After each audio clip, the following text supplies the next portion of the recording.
Un éléphant, ça danse énormément, de Arto Passilina.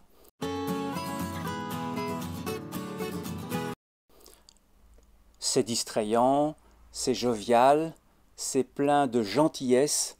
Passilina a de la sympathie, de la mansuétude pour ses personnages. Ce sont des gens ordinaires, mais qui sont capables de l'extraordinaire au nom de leurs idéaux. Et j'ai trouvé ça extrêmement mignon.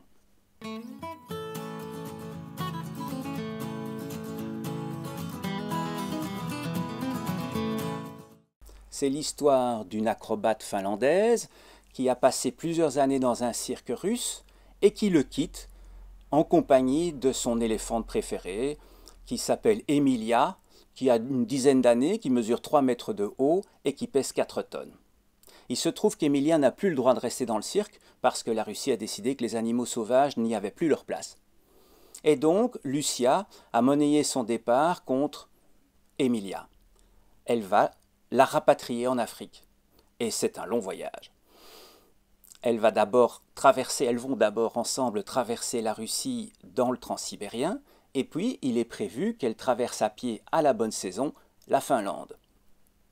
Et c'est toute une affaire parce qu'un éléphant doit passer l'hiver à l'abri, et il n'y a pas une grange qui soit suffisamment grande pour contenir Emilia.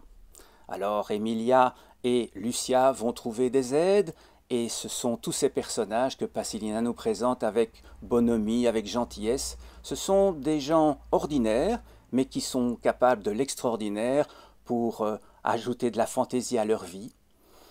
On va avoir toutes des anecdotes à propos d'un épicier qui tient une supérette, qui est veuf et qui est sensible aux jolies courbes de Lucia. On va avoir un menuisier qui va construire un palanquin et qui sera son chef-d'œuvre. On va avoir l'histoire truculente de Paavo, un agriculteur qui ne se sent pas bien dans son mariage et qui a envie de traverser la Finlande à dos d'éléphant.